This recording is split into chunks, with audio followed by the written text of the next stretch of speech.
አንድ ሚስጥር ልንገራችሁ። እንግሊዝኛ መናገር ማለት ታሪክ እንደመናገር ማለት። ነገር ግን ብዙዎቻችሁ ታሪካችሁ መናገር ሲጀምሩ በጊዜ ውስጥ ተበተባላችሁ፣ ወይም ደግሞ የትኛውን አገላለጽ ነው መጠቀም ያለብኝ ብላችሁ ግራ ትገባላችሁ። ጀማሪዎች፣ ይህ ቪዲዮ ለእናንተ ነው። ረዥም ቪዲዮ ስለሆነ ብዙዎች ጋር እንዲዳረስ ላይክ እና ፌቨራይት እያደረጋችሁ ቪዲዮን ጀምሩት። የመጀመሪያው ቨርብ ቱ ቢ ነው። ይህ ስለ ማንነታችን፣ ስለ ስሜታችን፣ ስለ ቦታችን፣ ስለ ስራችን ማውራት ስንፈልግ የምንጠቀመው ነው። ለምሳሌ በፊት እኔ ተማሪ ነበርኩ ለማለት ብፈልግ I was a student። እናንተ በፊት የነበራችሁትን ስራ መናገር ብትፈልጉ I was ብላችሁ መቀጠል ትችላላችሁ። አሁን ላይ ያለሁበትን የስራ አይነት ደግሞ ለመግለጽ ከፈለግኩኝ I am እላለሁ። I am a teacher።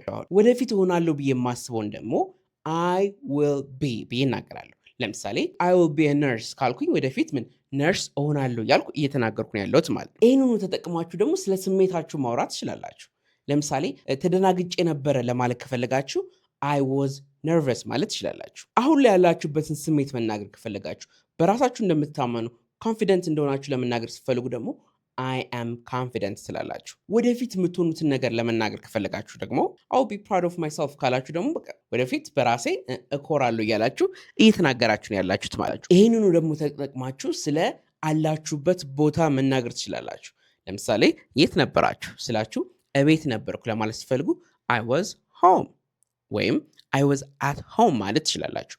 አሁን ያላችሁበትን ቦታ ደግሞ ለመናገር ስትፈልጉ I am ብላችሁ ቦታውን መግለጽ። For example, I am in the studio። ወደፊት የምትሆኑበት ነገር ለመናገር ከፈለጋችሁ ደግሞ I will be ብላችሁ ቦታውን ብቻ መናገር። I will be at the school ካልኩኝ በቃ ትምህርት ቤት እሆናለሁ ያልኩ እየተናገርኩ ነው ማለት ነው ስለወደፊት። ስለዚህ ስለ ራሳችሁ ስትናገሩ ስሜታችሁን፣ ስራችሁን፣ ቦታውን፣ ማንነታችሁንም ጨምሮ መናገር ብትፈልጉ I am አሁን ላይ ያላችሁበትን ነው። I was ያለፈ ነው። I will be ደግሞ ስትሉ ስለወደፊቱ እያወራችሁ ነው ያላችሁት። ሁለተኛው ቁልፍ ደግሞ ንብረታችሁን፣ ዛሬ ያላችሁን፣ ትናንት የነበራችሁና ወደፊት የሚኖራችሁን እንዴት መግለጽ ትችላላችሁ። ለምሳሌ አሮጌ ስልክ ነበረኝ ለማለት ብትፈልጉ I had an old phone ትላላችሁ። ምንም ማለት ነው እዚህ ጋር I had ስትሉ የሆነ ነገር ነበረኝ እያላችሁ ነው።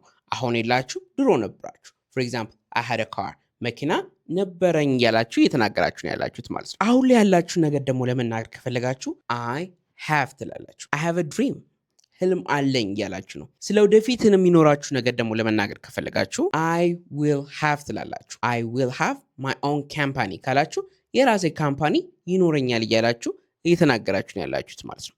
ስለዚህ ድሮ ስለነበራችሁ ስትናገሩ I had ትላላችሁ።